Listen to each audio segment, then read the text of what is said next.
गुंतलेले मनवेडे तुझ्या सवे पर्व दुसरे भाग 73. त्याला दरवाजावर टकटक ऐकू आली तर तो विचारातून बाहेर आला. येस कमी, तो म्हणाला. पण पुन्हा तिला बघून त्याच्या चेहऱ्यावर प्रश्नचिन्ह उभं राहिलं होतं. आता हिला काय बोलायचं आहे, तो मनाशीच म्हणाला.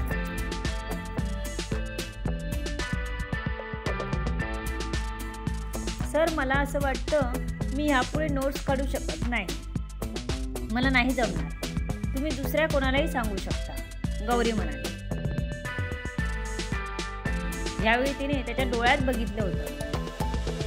पण आपण पुन्हा त्याच्या डोळ्यात स्वतःला हरवून बसू म्हणून ती टर्न झाली आणि निघणार तर त्याचा आवाज कानी पडला. स्टॉप. हा काय खेळ आहे? मला नाही जमणार, मला नाही येणार हे सांगायला तू सिनियर आहेस की मी? त्याने रागाने विचारलं. तुम्ही, तिने उत्तर दिले. मी काही तुला घरातली कामं सांगतो का? ऑफिसचीच असतात ना. मी तुला पर्सनल ड्युटीज देतो का? मला जेवायला वाढ किंवा पाणी दे असं काही?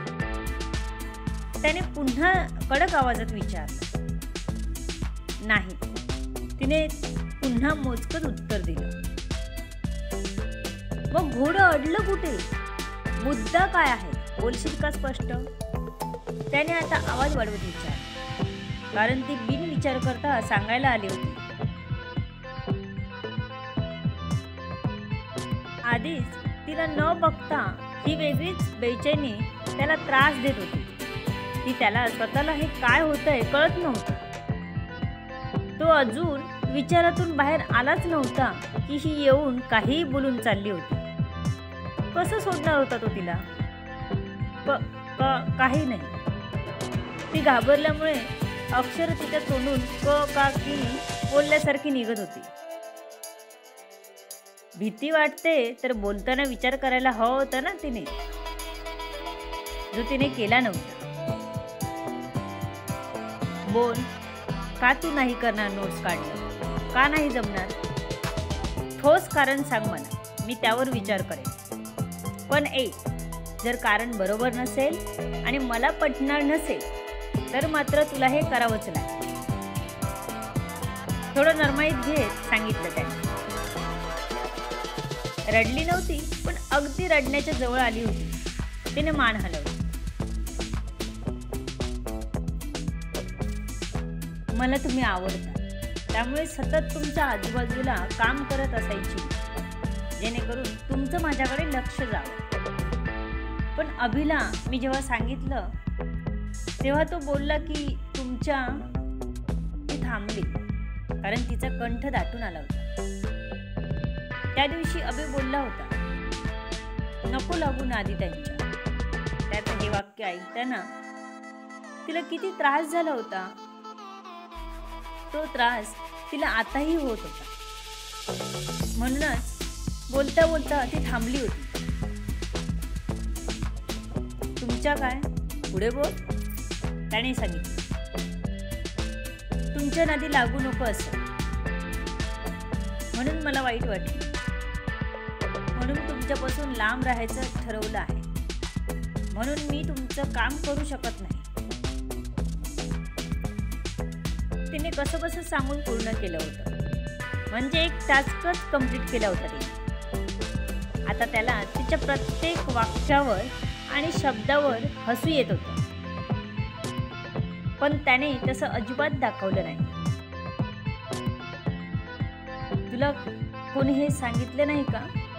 पर्सनल रिझन आणि जॉब मिक्स नाही करायचा. तुला पर्सनली माझ्याबद्दल काहीही वाटत असलं तरी तू ते रिझन देऊन हे काम टाळू शकत नाहीस. तो तुला करावंच लागेल.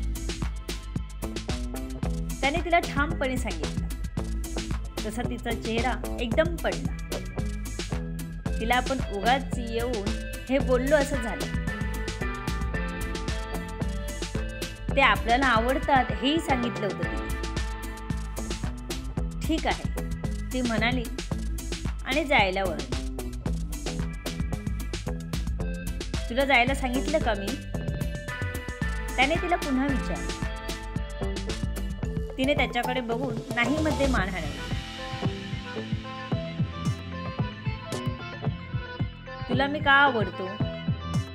अजूनपर्यंत मुलींनी कोणीच असं धाडस केलं नाही माझ्यापर्यंत यायचं आणि स्पष्टपणे सांगायचं. तुला माझी भीती नाही का वाटली?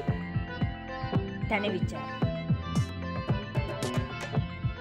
कामाची पद्धत, बोलणं आणि एकूण सर्वच बघून मी भारावून गेले. हे सांगताना भीती नाही वाटली, कारण आता मी ठरवले तुमच्या वाटेत नाही पडायचं. ती असं म्हणाली आणि तो मनसोक्त हसला. एकूणच सर्व म्हणजे नक्की काय? त्याने तिला खिजवण्यासाठी विचारले, पण ती भोळी मात्र त्याच्या सर्व प्रश्नांची एकूण एक उत्तरं देत होती. धारदार सरळ नाक, दाट भुवया, पिळदार शरीर आणि मॅग्नेटिक आवाज. तिने त्याच्या चेहऱ्याचं निरीक्षण करत आपल्याला काय काय आवडलं ते सांगितलं होतं त्याला. त्याचे डोळे मात्र ते वर्णन ऐकून मोठेच झाले होते. इतकं वर्णन तर माझ्या आईनेही केले नाही कधी. तू मलाच बघत राहतेस का कामावर येऊ? त्याचा राग आता कुठच्या कुठे गेला होता.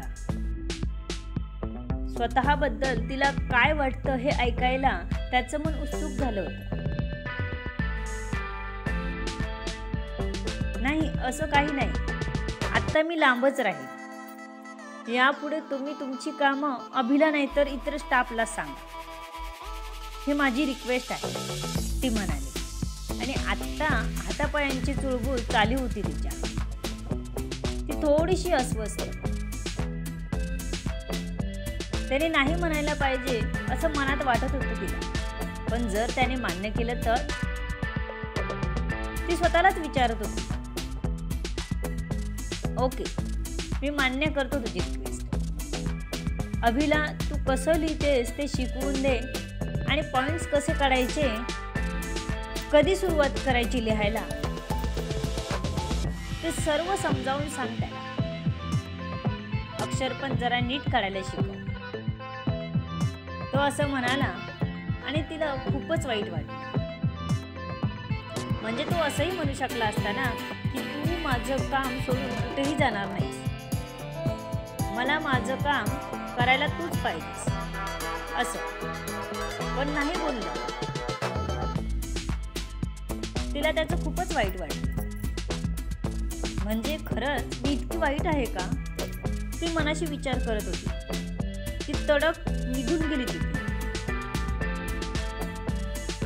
आत्ता हिला का राग आला त्याला कळत नव्हतं. त्याने तिच्या मनासारखं केलं होतं. असं तर तो कोणालाच इतक्या लवकर सोडून देत नव्हता. पण त्याने तिचं म्हणणं मान्य केलं होतं, तेही काहीच आडेवेळे न घेता. त्यात तिने तर खुश व्हायला हवं होतं,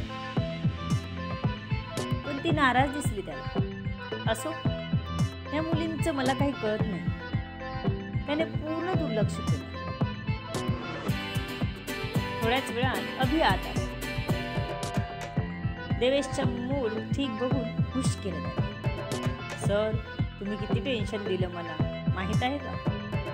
मी तर नोकरी सोडून जायचा विचार करत होतो. अभि अगदी रडायची ऍक्टिंग करत बोलत होता. मग जायचं ना, का थांबलास? देवेश एकदम तटस्थ टोनमध्ये म्हणाला. हीच काय दोस्ती सर आपली, बस काय. अभि तोंडाचे वेगवेगळे आकार करत म्हणाला. हा अभि पण ना, मगाशी त्याची देवेश पुढे बोलायला टरकली होती आणि आता एकदम तुषारक्या मारत होता.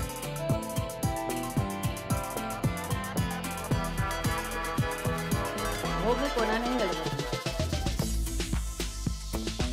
त्याला गौरीचा चेहरा आठवला.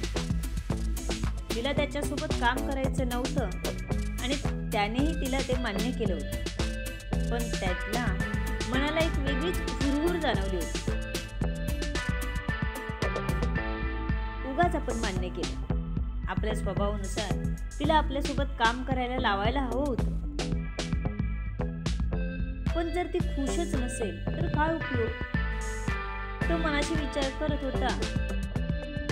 आज पहिल्यांदा मनाविरुद्ध त्याने केलं होतंस. नाहीतर मला जे वाटतं तेच बरोबर असा नेहमी विचार करायचा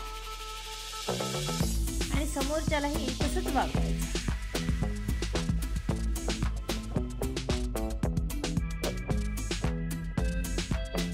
अभिने विचारलं एक, त्याचं उत्तर तो कुठेतरी हरवत असल्यासारखं दिलं होतं.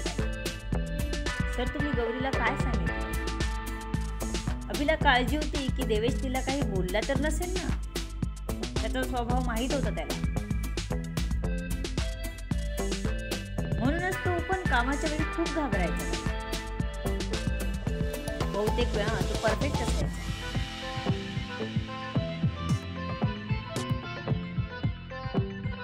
काही नाही, तिला जे वाटत होतं की माझ्यासोबत काम करू नये तर मी तिला परमिशन दिली. तुला शिकवून मग तिने तिचं काम सोडावं असं सांगितलं. देवेश थोडा हळू आवाजात म्हणाला.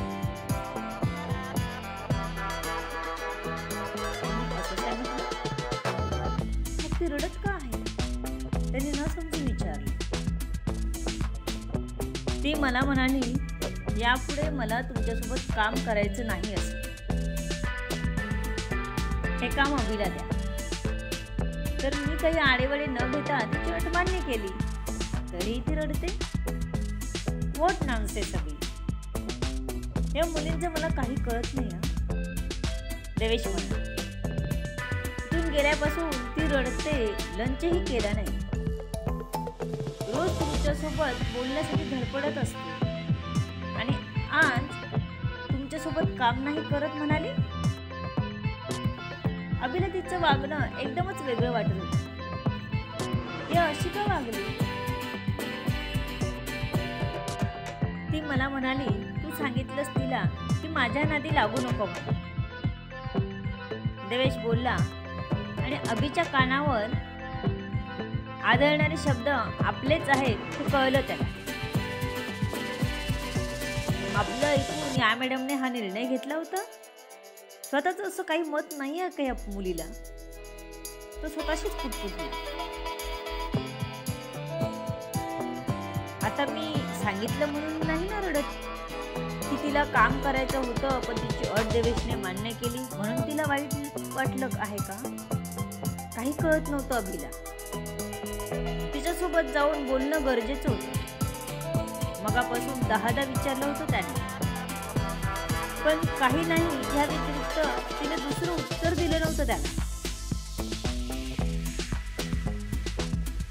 अभि लगेच गौरीकडे जायला निघाला. सुजय चालत होता. इतक्यात एक आजी त्याला दिसली. ती हळूहळू चालत एका छोट्याशा घराकडे जात होती. त्याला वाटलं आजीला मुलं असतील तर त्याच्याकडे जाऊन आपल्या राहण्याची खाण्याची सोय आपण करून घ्यावी. पण जेव्हा तो तिच्या मागून गेला तर आजी आपल्या बटव्यातून चावी काढताना दिसली.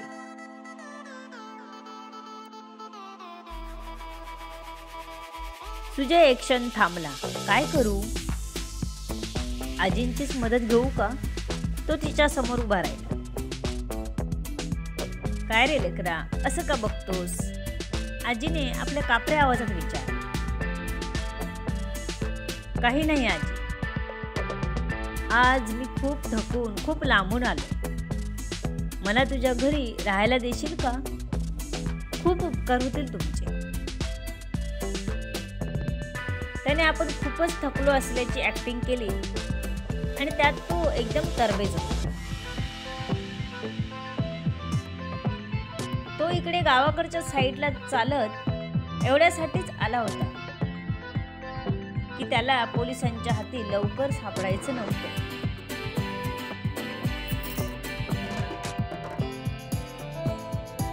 पोलीस इथे त्याला लवकर शोधू शकणार नव्हते असा समज होता त्याचा. पण लवकरच तो ब्रह्मनिरास होणार होता त्याचा, जो त्याने कधी आयुष्यातही विचार केला नव्हता. असा. भेटू पुढच्या भागात. लेखिका शब्दवेदी उर्फ संतोषी राणे पाताळे. धन्यवाद.